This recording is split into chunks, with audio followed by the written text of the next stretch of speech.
Oh, fabulous. And I'm so excited. Every week, I know I say that because I think that I can't hear a better one. And then I do.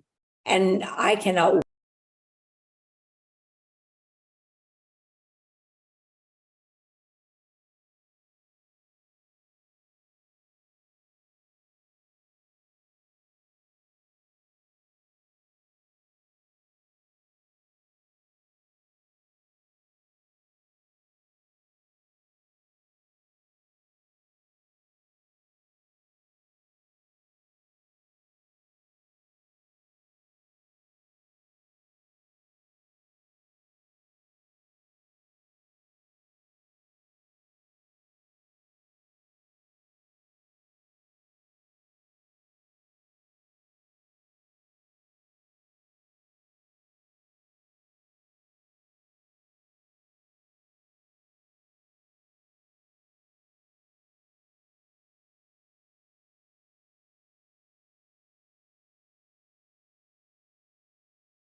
Thank you for doing this. This isn't easy. For those of you who have done it, it's not an easy task.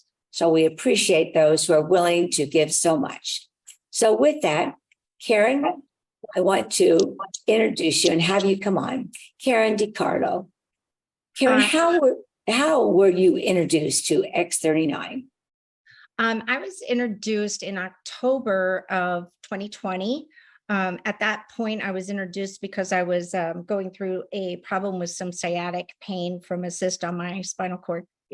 So I was introduced by Carol McDonald and Peter, and encouraged to, stay with it for 90 days and see what happens. And I've been blessed ever since. Well, you were introduced by two wonderful people. Carol just oozes love and wants to share, and she wants everyone to feel so much better. And you can tell the way she does that. So we're excited. Then what were some of your conditions? I know that you have a lot and you've been kind enough to delineate those and shorten them for us. But tell us what some of the conditions that you were dealing with. Okay, sure. I'll just real quick. When I first got introduced, I had sciatic pain. The first day I put the patch on, my pain reduced by 40%, and I could actually sit on both butt cheeks at the same time.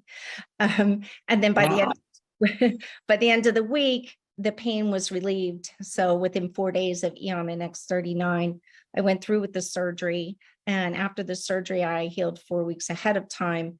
And I did not use any of the pain meds or morphines once I came home from the hospital, and barely have a scar at all. So my surgeon was really, really kind of blown away about that. But prior to the patch, can I say I had stage 3 esophageal cancer. And so I'll tell you a little bit about that real quick. I'll just read through it so I don't get off track and I don't cry, if that's okay. Let's see. In 2015, in January 2015, I was diagnosed with stage 3 esophageal cancer, and only 1 in 4 survived. My prognosis was not good. And even with the treatments that were going to be pretty barbaric, they were giving me approximately 2 years of life. So we went through that, and I had chemo radiation simultaneously for 6 weeks. After that, I prepared for a surgery that was a 10-hour surgery. It's called the Beast in the medical field, most barbaric surgery known to mankind. And the 10-hour surgery involved removing the esophagus, 21 lymph nodes, deflating my right lower chamber of my lungs so that my diaphragm could be pulled over and placed there. My stomach was stretched, excuse me, through the diaphragm and pulled up to my throat right about here where my collarbone is, and attached with my colon, part of my colon. I had blood transfusions, went through the whole thing. I was sent, even after my hospital stay of 10 days, was sent home, being fed through my intestines through tubes. So anyway, we had a lot of complications through the whole thing too. There were just numerous complications, one after the other. And, we all invest in our medical insurance in the medical field to take good care of us, but sometimes they let us fall through the cracks. So to make a long story short, they told my husband at one point that they would just keep me comfortable with medication until I passed. There was nothing else that they could do.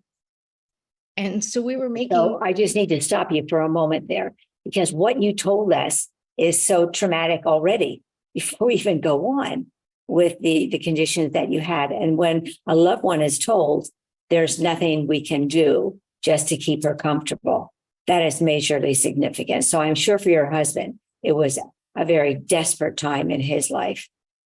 It was, and he was an amazing partner through it all. We had been together several years, but we had also just gotten married 17 days prior to the diagnosis.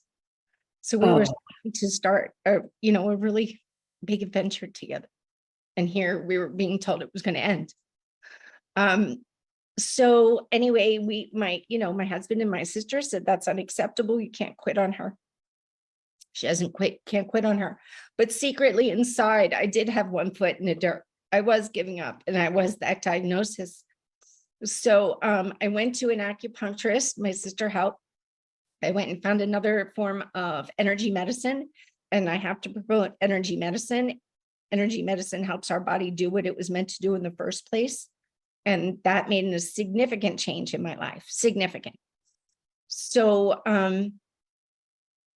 as I moved on and I got better and better, I was one of the 4 that was surviving. And my family supported me and they worked with me. I've been on a lifetime disability. In the surgery, they also severed the vagus nerve. And I don't know if anyone's familiar with that, but it controls the transmission from the brain to your cardio, your respiratory, your fight or flight, your digestive, and the pelvic area for anything going on in the pelvic area, including sexual. So my communication was cut off. And so all of these systems sporadically would go in different directions all the time. And I didn't know what was wrong until I found out that's what they did. And so we started to work with that. So how discovered? I'm sorry. How was that discovered? Actually, I found out through a support group through Europe that they do that. And I called my surgeon and said, do you purposely sever the vagus nerve? And she said, why would you even want to know? And I said, because I'm trying to live and I'm trying to teach the other 3 how they can survive. And I have a perpetual cough over production of mucus. So I would vomit a lot. Just a lot of things were crazy. Dumping syndrome, where you would just have diarrhea and throwing up simultaneously without warning. I would go into fight or flight and just not know how to calm or react. And so once I realized they cut the vagus nerve because it webs out over those lymph nodes, I then knew what I was dealing with. So then I could find ways to help, work with that. And the PEMF device I was using, I was putting on different systems that were having trouble, and I was kind of balancing them out, kind of doing a pseudo, transmission to them. And that worked out really well, but I was still suffering cognitively from the brain damage that comes with cancer treatment. And it was very difficult for me. I mean, I even had my ex-husband came over and he helped me pretty much learn how to drive and make decisions again in a car and where to find things because my brain was so damaged. So at one point of using the patches, probably about 5.5 months, I was at a friend, Sharon Robinson's house with Carol and a bunch of other people. And somebody asked a question. And usually I stay in the background on these things, but all of a sudden I popped out and I answered the question in great length and explained it. And I started to cry because I could never do that before. I couldn't read a page on a book and explain what I read. And I had come from a big corporate job and, dealing with multi-million-dollar contracts and legal forms. And here I felt like anybody who met me after cancer just thought I was dumb. And, I wasn't dumb. I was just locked inside myself. So that has continued to get very good, much better. I have to sleep sitting up because I have no flaps. I can aspirate and it can go into my lung. The stomach acids, even when I eat, I can't bend right over and tie my shoes. I have to wait for that food to work its way down because I have no flaps. The stomach comes right here. The overproduction of mucus and coughing was an issue. I was coughing and having trouble breathing all the time. My scars from my esophagectomy are brutal. They're kind of almost like an open heart surgery. It's from the sternum down to the belly button. And then the back was a large scar, 2 large scars from drain tubes and from them operating on the lung where they permanently deflate it. The other scars were up under the breasts where all the drain tubes were. And so for 7 years, I haven't been able to wear a bra. And that might not seem like a big deal to anybody else, but socially going places, I was very uncomfortable. I'm about to turn 58 years old. I don't have aftermarket parts. Everything's factory.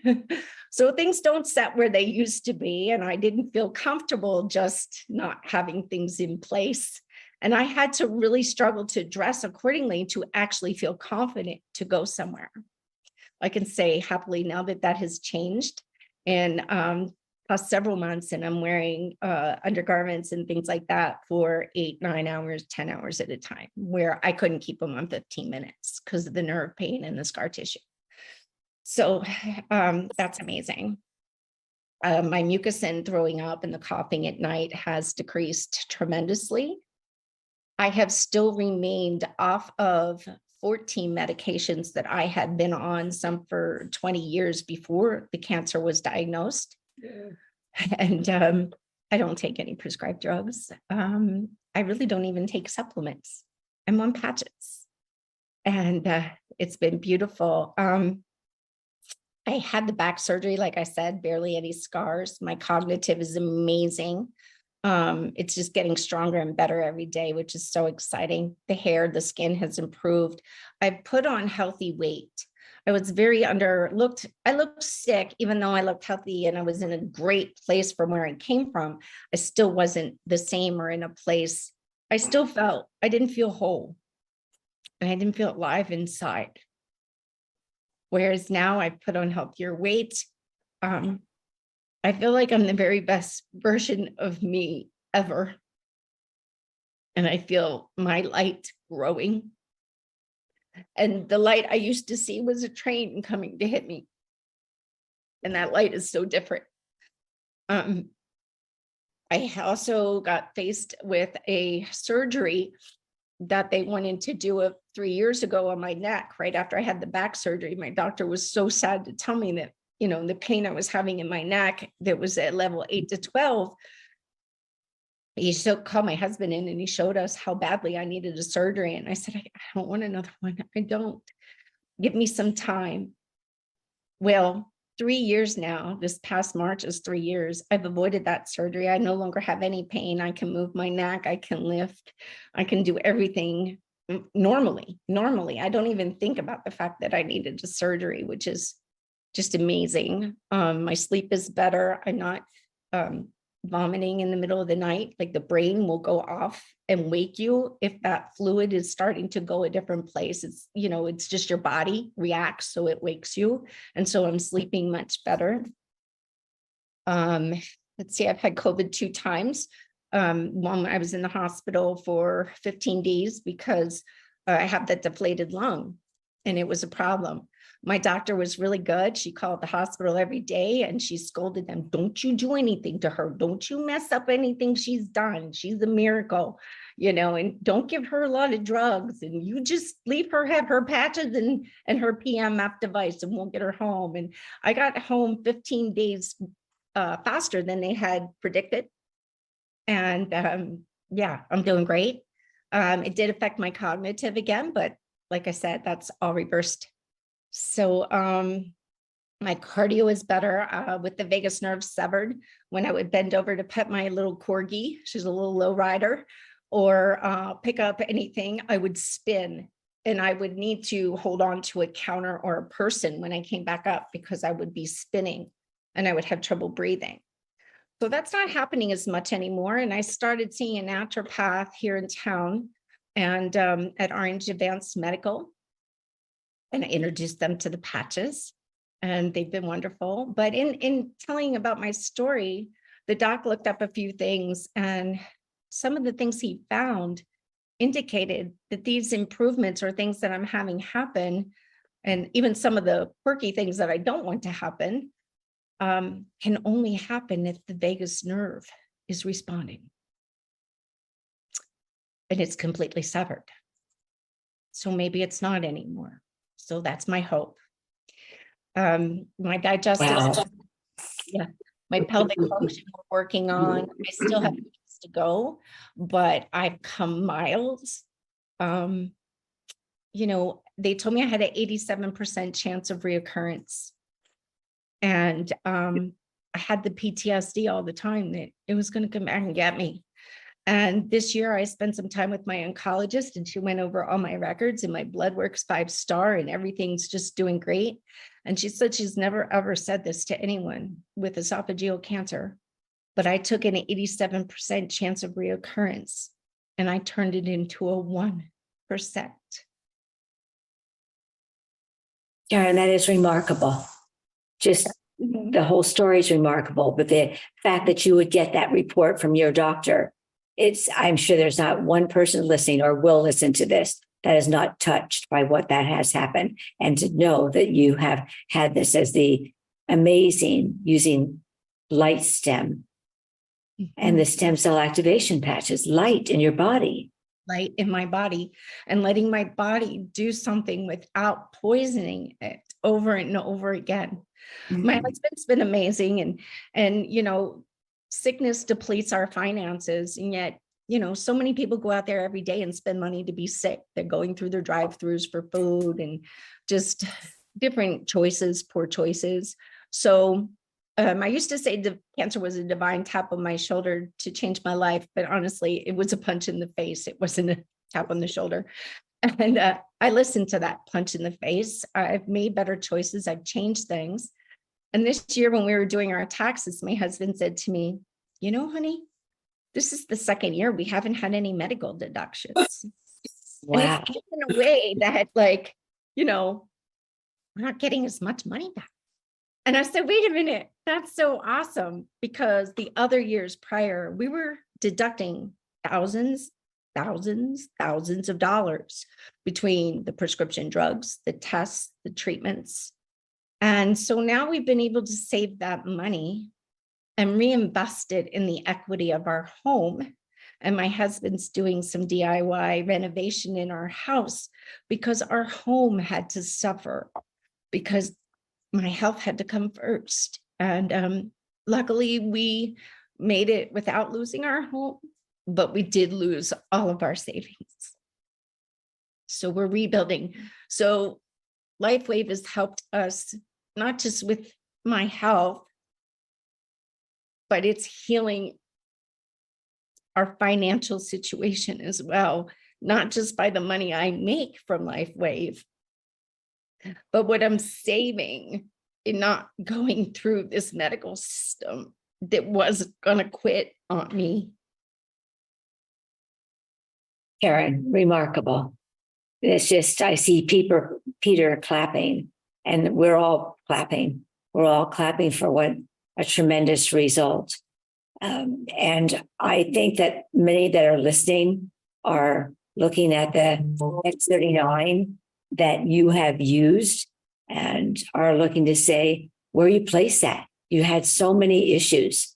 And so it became, are you showing us where that is, where you placed it? No, I was just, so I use X39 below my belly button only because I use a lot of lotions, like oils. My skin's oily and I live in Arizona. So if you're really warm, sometimes the patch won't stay on my neck.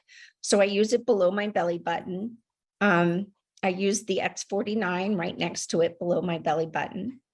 The Eon I used whenever I had inflammation flare-ups. It kind of sits in my medicine cabinet now as a maintenance for me to go to if I need that. The glutathione I do put right at CV22, and I only have to do that 3 days a week, and that reduces my overproduction of mucus and the coughing that was interrupting my sleep or bringing my food back up. So that's remarkable. So And the stem cells have done what they were supposed to do. They've done it, that activation. I'm also able, to hold and maintain a healthy weight, where before my weight kept dropping, but I was also vomiting and throwing up a lot, because I don't have the esophagus or the setup that someone else has. So it's just been amazing. And my brain is, I have to tell you, one of the biggest things, because I did feel trapped inside and I don't anymore. Well, just tremendous. The results that you have had, life-saving. And we do have these testimonies sometimes, and I can tell that companion is right there by you and had some great results. And we thank you. Thank you for this wonderful testimony and for what you've gone through, and that you haven't retreated and not decided to share this, because this will make a memorable result to many of them. Now, Peter, yes. I want to thank Orange Advanced Medical. I walked in there to get myself my own maintenance program of natural medicine. And the doc asked me what I was doing for my health. And I told him, and then I said patches. And he said, what are they? And the next morning they called me back and said, we need to know more. We need to be using patches, and they now prescribe them to their patients. But where I didn't feel strong enough and confident enough to build my business because of my brain, they have lifted me. And I want to thank them. My team is amazing. Thank you for sharing that. They are a wonderful facility, and they have been part of our testimonies and sharing. So, Peter, it's up to you to go on and say what incredible technology has been able to have this life-changing effect for Karen. Wow. So I mean, everybody, I've known Karen for years. I've seen her in her worst times. So this is, again, just the ultimate proof of what your body can do if you just give it the right time and start transitioning out of the traditional way of how to do things, because the future of medicine is really frequency and light. So